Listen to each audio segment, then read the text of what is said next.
ஏண்டி அங்க இருக்கிறத பார்த்தா மயில் மாதிரியே தெரியுது, மயிலா அது? ஆமாக்கா, எனக்கும் அப்படிதான் தெரியுது, மயில் மாதிரி தான் தெரியுது. வா கிட்ட போய் பார்க்கலாம். ஆமாடி, மயில் தாண்டி. ஆமா, இவ எதுக்கு இங்க வந்து மரத்தடியில படுத்து தூங்கி இருக்கா? மறுபடியும் ஏதாச்சும் மாமியார் கூட சண்டை போட்டு வந்துட்டாலோ? இவ கூட ஒரே தொல்லடி. இப்பதானடி சமாதானப்படுத்தி கூட்டு போய் விட்டோம். ஃபர்ஸ்ட் எழுப்புக்கா, என்னன்னு கேட்போம். அடியே அடியே, ஏ மயிலே, எந்திரிடி.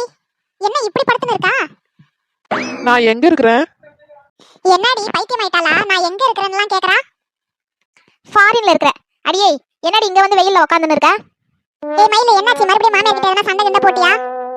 அட சும்மா இருக்கா, அதுகிட்ட நான் எங்க சண்டை போட்டேன்? பேசாம நான் என் அம்மா வீட்டுக்கே போயிருக்கலாம் போல.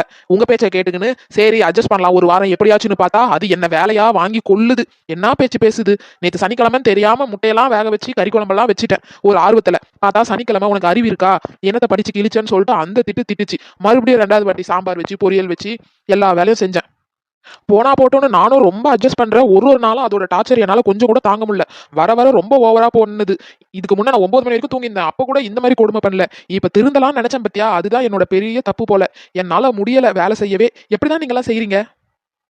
அது ஒண்ணு இல்லடி சோடா புட்டி, இப்பதானே நீ புதுசா வேலை செய்ய கத்துக்கிற, அதனால உனக்கு அப்படிதான் இருக்கும். இங்க பாரு, என் மாமியார் மாதிரி எல்லாம் உனக்கு இருந்துச்சுன்னு வச்சுக்கோ, என்னைக்கோ நீ ஓடி போயிட்டு இருப்ப. இத்தனை நாளா இருந்திருக்கவே மாட்டேன். ஏதோ உன் மாமியார் நல்லா வாங்கன்றனால உன்னை இத்தனை நாள் வச்சு சமாளிச்சுன்னு இருக்கு. ஒழுங்கு மரியாதையா அது சொல்ற வேலையை செஞ்சு வாழ்க்கையை காப்பாத்திக்கோ. கரெக்டா சொன்னடி ருக்கு. ஒழுங்கு மரியாதையா ருக்கு சொல்ற மாதிரியே கேட்டுட்டு ஒழுங்கா இரு. இல்லன்னு வச்சுக்கோ, பொழப்பு சிரிப்பா சிரிச்சு போயிடும். வேலை செய்யறதுக்கு உனக்கு என்ன அவ்வளோ ஒரு கஷ்டம்? என்ன நீ என்ன 10 வீட்டுல வேலை செய்ய போறியா? உங்க வீட்டுல தானே நீ வேலை செய்ய போற. ஒழுங்கு மரியாதையா போய் செய். அப்படி என்ன டயர்டு உனக்கு? என்ன செஞ்ச? ஐயா நம்மளாலலாம் இந்த வேலைலாம் செய்ய முடியாது.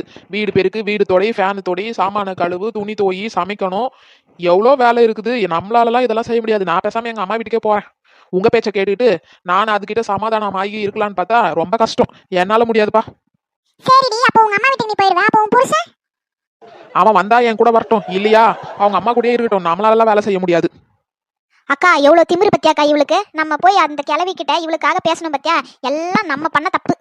இவளுக்கு கிறுக்கு தாண்டி பிடிச்சிருக்கு. ஏச்சி, வாய முடு, லூஸ் மாதிரி பேசினு இருக்கற. அம்மா வீட்டுக்கு போறேன்னு என்னமோ சொன்னதையே சொல்லிட்டு இருக்க. அறிவு கட்டவளே, ஒழுங்கு மரியாதையா போய் இருக்கிற வேலையை செஞ்சு அமைதியா இருப்போமான்னு இல்லாம அதை விட்டுட்டு சும்மா கதை விட்டுன்னு இருக்கிற. போடி வீட்டுக்கு. என் கஷ்டம் உங்க யாருக்குமே புரியலையா? அப்படியே வாயை கிழிச்சு விட்டுருவேன். நீயும் உன் புருஷன், உங்க மாமியார், உங்க 3 பேர் தான் இருக்கிறீங்க. எங்க வீட்டுல எத்தனை பேர் இருக்குன்னு தெரியுமா? நானு, என் பசங்க 2 பேர், என் புருஷன், மாமியார், மாமனார், இத்தனை பேர் இருக்கும். அவ வீட்லயே இத்தனை பேர் இருக்காங்க. நாங்களாம் செய்யல. ஒரு 2 பேருக்கு உன்னால செய்ய முடியாதா? அட போக்கா, நீ லூசு, நீ செஞ்சுன்னு இருப்ப. என்னால செய்ய முடியாது. இங்க வேற வந்து உட்காந்துக்கனாலா? ரொம்ப வேலை செஞ்சு களைப்பா இருப்பா. இங்க வேற வந்து ரெஸ்ட் எடுக்கிறதுக்கு வந்துட்டா. அத்தை, நீங்க என்னத்த இந்த பக்கம்? இவள மாதிரி ஒரு தண்டத்தை வச்சுன்னு நான் என்னத்த பண்றது சொல்லு?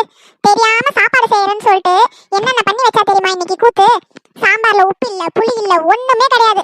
வெறும் 2 டம்ளர் தண்ணி ஊத்திட்டு மிளகாத்தூள் ஃபுல்லாத்தையும் போட்டுட்டு கொதிக்க கூட இல்ல, காய் வேகவே இல்ல, சமைச்சு முடிச்சிட்டேன் அப்படின்னு சொல்லிட்டு இங்க வந்து உட்காந்துன்னு இருக்கிறா. ஒரு வயசான கிழவிக்கு இப்படிதான் இவ சாப்பாடு போடுவாளா இவோ? அப்படியா? சாப்பாடெல்லாம் நல்லா செஞ்சுட்டு தானே அத்தை சொன்னா, எல்லாத்தையும் செஞ்சுட்டு வந்தேன்னு சொன்னா.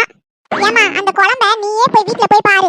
வெறும் 4 ஸ்பூன் மிளகாத்தூள், 2 டம்ளர் தண்ணி, காய் அரிஞ்சு அதுல போட்டுட்டு சூடு பண்ணிட்டு வச்சுட்டு வந்துட்டான். இதுதான் அவ குழம்பு வைக்கிற லட்சணமா? நீயே சொல்லு. ஒண்ணுமே தெரியலமா, சுத்தாமா சொல்றதையும் கேட்கறது கிடையாது. இப்படி அரையும் குறையமா செஞ்சுட்டு வந்துட்டான். நானு சரி பசி எடுக்குதேன்னு சொல்லிட்டு தட்டுல போட்டு சாப்பிட்டா அதை வாயில வைக்க முடியல. ஏண்டி, உனக்கு சாப்பாடு வச்சு ஒரு குழம்பு வைக்க தெரியாதாடி? என்னடி நீ புதுசா என்னென்னமோ வித்த காமிச்சுன்னு இருக்க? அக்கா, நான் நல்லா தான்க்கா வச்சுட்டு வந்தேன். அப்ப நான் போய் சொல்றேனா? சரி சரி அத்தை, விடுங்க அத்தை. இப்பதானே இவ கத்துக்கிறா, கொஞ்சம் கொஞ்சமா எல்லாம் சரியாயிடும் அத்தை. இப்பதானே 10 மணிக்கு எந்திரிச்சவ இப்பதானே 6 மணிக்கு எந்திரிக்க ஆரம்பிச்சிருக்கா. இனிமே எல்லாம் சரியாயிடும். கோச்சுக்காதீங்க அத்தை, கொஞ்சம் அட்ஜஸ்ட் பண்ணிக்கோங்க. ஏக்கா, வயசானவங்க எப்படிக்கா சாப்பிடுவாங்க? நீ இந்த மாதிரி சொல்ற? வாயை மூடிட்டு கம்முன்னு இருடி. எரியிற நெருப்புல எண்ணெயை ஊத்தாதடி. இன்னும் அதிகமா பெருசாக போகுது சண்டை. கம்முன்னு இருடி. என்னமோ போங்க. இப்ப எதுக்கு இங்க வந்து உட்கார்ந்து இருக்கா இவ? அது ஒண்ணும் இல்லாத, ரொம்ப செஞ்சு செஞ்சு டயர்ட் ஆயிடுச்சா, அதனால அந்த களைப்புக்காக இங்க வந்து உட்காந்துருக்கான்.